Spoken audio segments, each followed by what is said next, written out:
Okay. No idea, no trust in this actually happening. I think the whole computer's frozen now.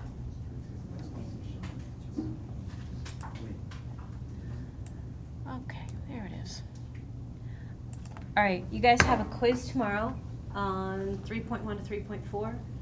I will not ask you to do any kind of limit definition of derivative, which means you need to know how to do the basic derivatives from 3.3, which is power rule, quotient rule, product rule. And I have ways of making you actually do product rule and not doing, oh, I'll just FOIL everything out. Well, I can get around that, like the Delta Math did. Here's a table, I'm not gonna give you the equations. Try that, try that. And again, this was on Delta Math, that was for homework days ago. And you can always go back and practice those again, even though you've already done all that it expected. But last night's homework, which was 3.4. Well, let's just look at question 2, displacement. How do I find displacement over the first 5 seconds? Evan?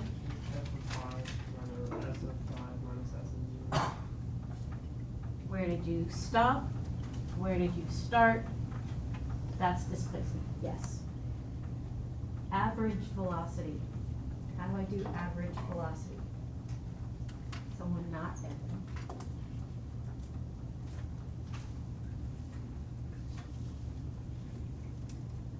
Alex? You divide the displacement by the time. Yes. Divide the displacement by the time. So a lot of you will get this wrong because you think to do average velocity, you take velocity minus velocity. Think about this with units. Change in position is feet. Change in time is seconds.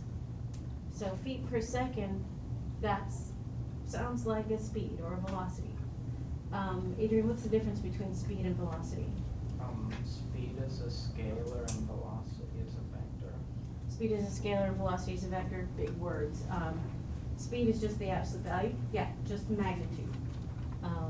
So if your velocity is negative 15 feet per second, speed is 15, just positive 15 feet per second. Instantaneous velocity, what do I need to do to find instantaneous?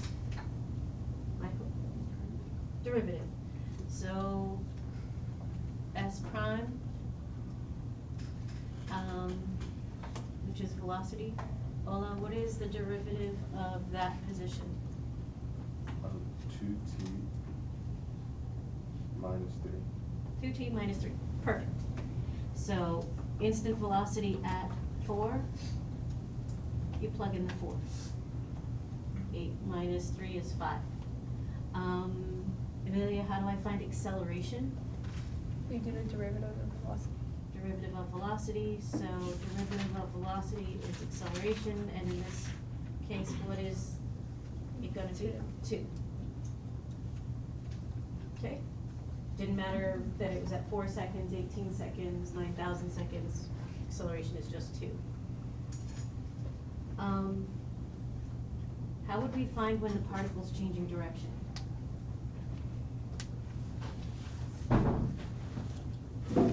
Flynn, how would we find when the particle changes direction?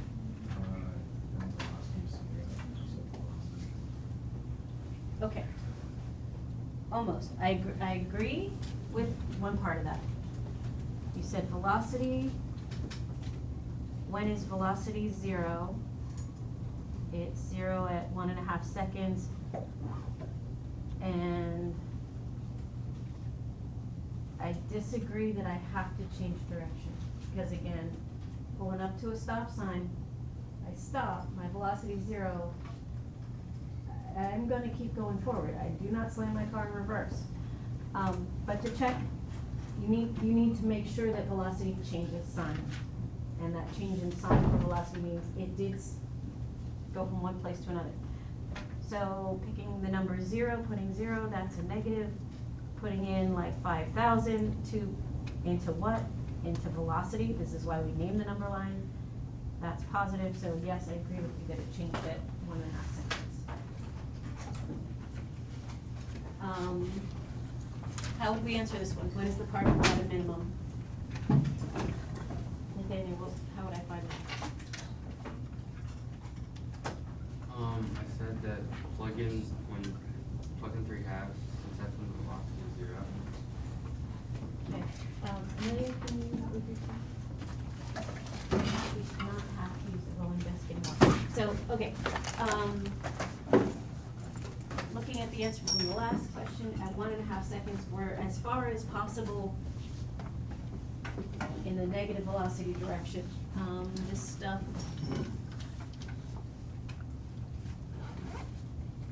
It doesn't tell me if it's horizontal or vertical, but, it's as far away in a minimum at 1.5 seconds, so take that 1.5 to position. I love the rocket problem. And this is where I see if you understand stuff or not. So I'm gonna graph my axis.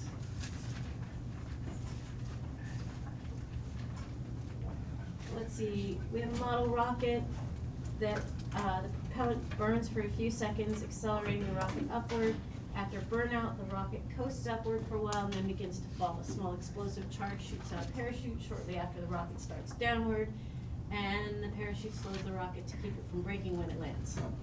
Here's the graph of the flight. Okay.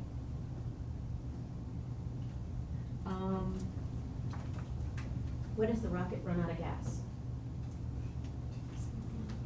At about 2 seconds.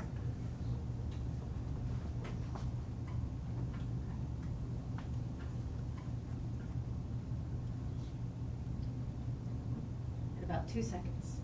Okay. And keep in mind, this is velocity. Does the rocket start to fall at 2 seconds? No. Okay. But this is coming down. What does that mean? So imagine, like, I don't know, you're on a bike on a flat track. You stop pedaling, but you're still moving forward. You get to coast. So it's still, the rocket's still going up, right? When does the rocket start to fall then? About 8 seconds.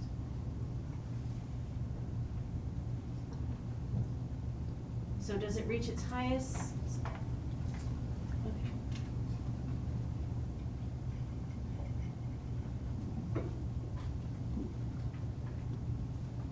So it reaches its highest and it turns around at time equals 8. And then it starts to fall. When does the parachute come out? 11 seconds. And does the rocket go up? No. Can anyone interpret what's happening there? Michael? It's going down at a slow rate, because the fact that parachute is also going to slow down. There's no such thing as decelerating. So it falls at a slower and slower rate. That's what the parachute is for. The rocket's plummeting like, ah!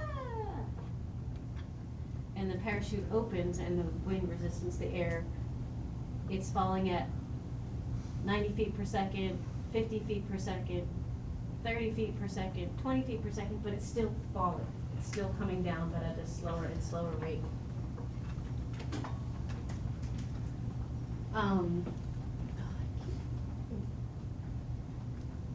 Let's see.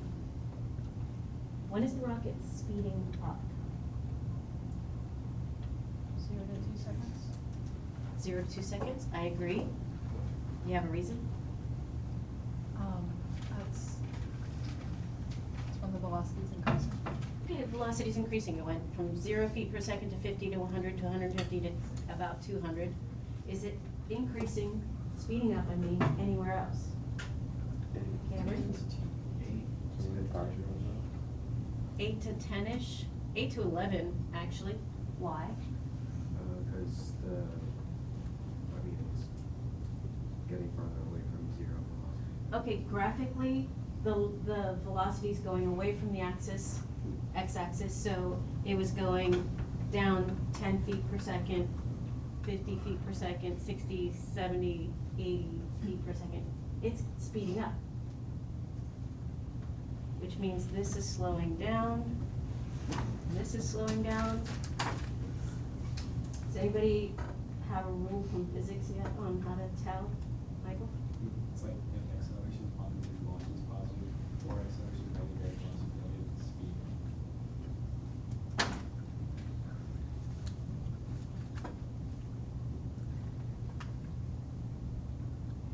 So if acceleration and velocity have the same sign,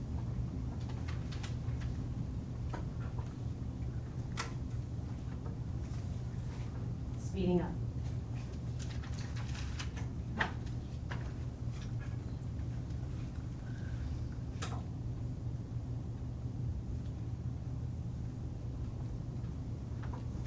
How do I read acceleration off of a velocity graph? It's the slope, G. This linear slope, what is that force for the rocket coming back to Earth? Gravity. So it's negative 32. But let's check this. Here, velocity is positive. Here, velocity is still above the x-axis, so velocity is positive. Here, below the x-axis, velocity is negative, velocity is negative. What is the acceleration here, positive or negative? Positive. And Flair said it's speeding up there. What is the velocity, or sorry, acceleration there? Negative slope, so it's negative.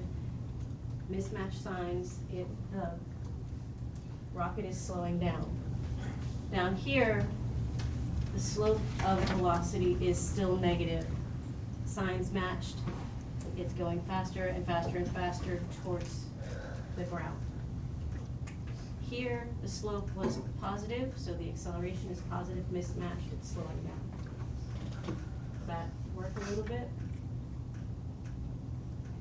Were there other questions about the rocket? I don't have the questions up here on the graph. Yeah? Could I ask when acceleration is greatest, not when it would be? So whereas acceleration greatest is where the slope of this. How would you know between like 11 and 2? Is it faster at 11 or 2?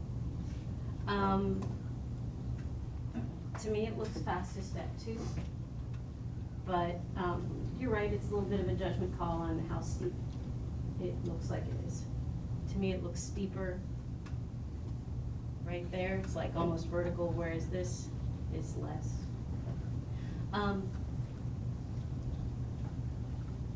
Here's a question that's not on there. Does the rocket, at the end of this snapshot that we see, is the rocket above its launch point, at the launch point, or below the launch point? Lots of you said above. Ray, why? Because there seems to be a lot more of like velocity going up, and the velocity going up seems to be a lot higher. Okay, so what you just said was, it's going faster for more time than it's falling down. Amelia, what were you gonna say? I was gonna say that it hasn't reached the minimum yet, like the velocity is at 0 again, so it wouldn't. Well, maybe it's, below the platform, it didn't have to hit the ground yet, but you're right, if the velocity is 0, yeah. The area of the the shape above the zero, like the y-axis, has greater area than the parts that's below the axis, which is. Physics people, there you are. So the physics people, area under the curve is integration, it's undoing of derivatives. So this is the amount of distance we've accumulated. I went, I don't know, if I find the area of this triangle for 2 seconds, times 200, and then half of that. So I've gone 200 or 100 feet, no, 200 feet up in just this amount of time. And I'm still going up, still going up. This area under the curve gives you the distance traveled, lots more up versus the amount down. Going down, we're not going as fast and not for as long. Alright. Can you guys do this problem? Write out the symbolic, so with X's in it, and then plug in numbers.